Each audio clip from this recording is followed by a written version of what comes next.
Hello everyone, इस channel में आपका बहुत बहुत स्वागत है। तो इस चैनल में हम आज हिंदी पढ़ने के लिए सीखने वाले हैं, ठीक है।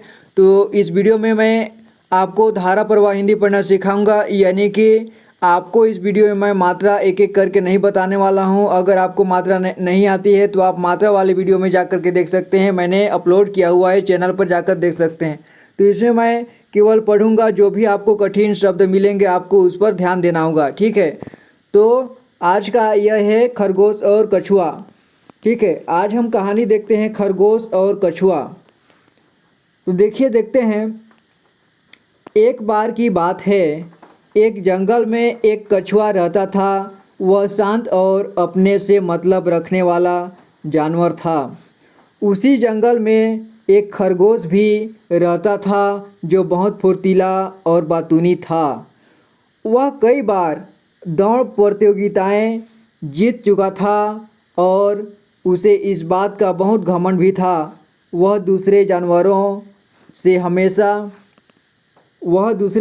से हमेशा अपने रेस जीतने के किस्सों के बारे में बात करता रहता था। एक दिन जंगल के तालाब के पास कई जानवर थे। खरगोश वहां आया और हमेशा की तरह अपनी फुर्तीली चाल के बारे में बखान करने लगा। तभी उसने कछुए को देखा और उसे शैतानी सूझी।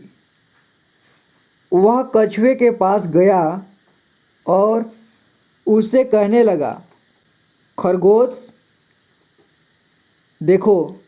खरगोश कहता है, अरे कछुए, तुम तेज़ चलना क्यों नहीं सीखते? यदि तुम ऐसा करो तो हम किसी दिन रेस लगा सकते हैं। कछुआ केवल उसे देखकर मुस्कुराया और आगे बढ़ गया।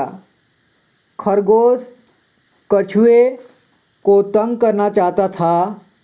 अब हर दिन वह कछुए के पास जाता और वही टिप्पणी करता। एक दिन जब खरगोश ने उसे फिर से चुनौती दी तो कछुए ने उत्तर दिया। देखिए कछुए क्या उत्तर देता है। कछुआ कहता है, ठीक है, मैं चुनौती स्वीकार करता हूँ। उसके ऐसा कहते ही पास खड़े बाकी जानवरों को बहुत आश्चर्य हुआ, लेकिन कछुए की हिम्मत देखकर वे सब ताली बजाने लगे और उसका उत्साहवर्धन करने लगे। कुछ दिनों बाद दौड़ का दिन आया। इस बड़ी चुनौती का परिणाम देखने के लिए जंगल के सारे जानवर इकट्ठा हुए थे।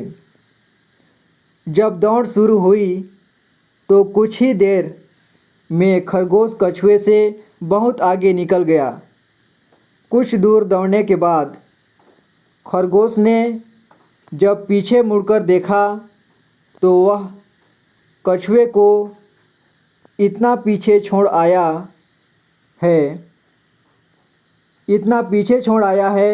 कि वह दिख भी नहीं रहा। तो उसने दौड़ना बंद कर दिया। उसने मन में सोचा कि कछुआ अपनी धीमी चाल से जब तक उस जगह तक पहुँचेगा तब तक तो वह आराम कर सकता है। ऐसा सोचते ही खरगोश किनारे एक बड़े बरगद के पेड़ के नीचे लेट गया। पत्तों की छाया और ठंडी हवा से उसे तुरंत नींद लग गई। दूसरी ओर कछुआ बिना हार माने अपनी धीमी गति से लगातार चल रहा था। कुछ समय बाद वह अब उसी जगह पहुंच गया जहां खरगोश सो रहा था। कछुआ उसके पास से गुजरते हुए उसी तरह से चलता रहा। कुछ ही समय में लगातार चलते चलते वह अपने लक्ष्य तक पहुंच गया और दौड़ जीत गया। सारे जानवर कछुए की जीत देखकर ज़ोर ज़ोर से तालियां बजाने लगे। जानवरों के शोर से खरगोश हड़बड़ाकर नींद से जागा, लेकिन उसे एहसास नहीं हुआ कि क्या हुआ है। उसने आंखें मली और मन में सोचा कि कछुआ तो अभी भी उसी गति से चल रहा होगा।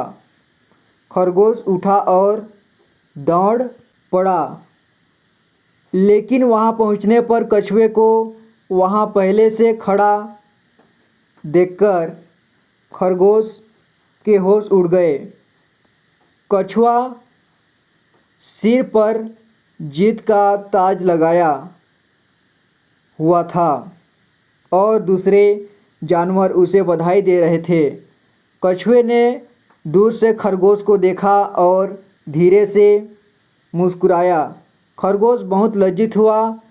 उसे अपने किए पर पछतावा होने लगा, क्योंकि अपने बड़बोलेपन और घमंड के कारण वह जंगल के सबसे धीरे चलने वाले जानवर से दौड़ हार गया था। कछुआ और खरगोश की कहानी की सीख यह है कि अति आत्मविश्वास और घमंड अच्छा नहीं होता। खरगोश तेज दौड़ने के बावजूद रेस हार गया, क्योंकि वह ज़रूरत से ज़्यादा आत्मविश्वासी था और उसने प्रतियोगिता को गंभीरता से नहीं लिया। दूसरी ओर कछुआ सबसे धीमा जानवर होकर भी उसने खरगोश से मुकाबला करते समय आत्मविश्वास नहीं खोया। हर किसी के समान प्रतिभा नहीं होती, लेकिन इसका मतलब यह नहीं कि कोई कठिन लक्ष्य हासिल नहीं कर सकता। कड़ी मेहनत और लगन हमेशा अच्छा फल देती है। ठीक है, तो इस कहानी में हम सीखते हैं कि हमें निरंतर लगातार प्रयास करते रहना चाहिए। ठीक है, कभी कभी हमें बहुत ज़्यादा उत्साहित नहीं होना चाहिए एक समय के लिए, ताकि इसके बाद हमारा ब्रेक डाउन हो जाएगा। ऐसा नहीं करना है, बल्कि हमें लगातार किसी भी कार्य को करते रहना चाहिए। कभी भी हिम्मत नहीं हारना चाहिए। ठीक है, लगातार करने से ही किसी भी कार्य में सफलता मिलती है। तो उम्मीद करता हूँ कि ये कहानी आपको समझ आया होगा और मैं आपसे मिलूँगा अगली वीडियो में। तब तक के लिए अपना ख्याल रखना और पढ़ाई करते रहना। वीडियो को देखने के लिए बहुत बहुत धन्यवाद।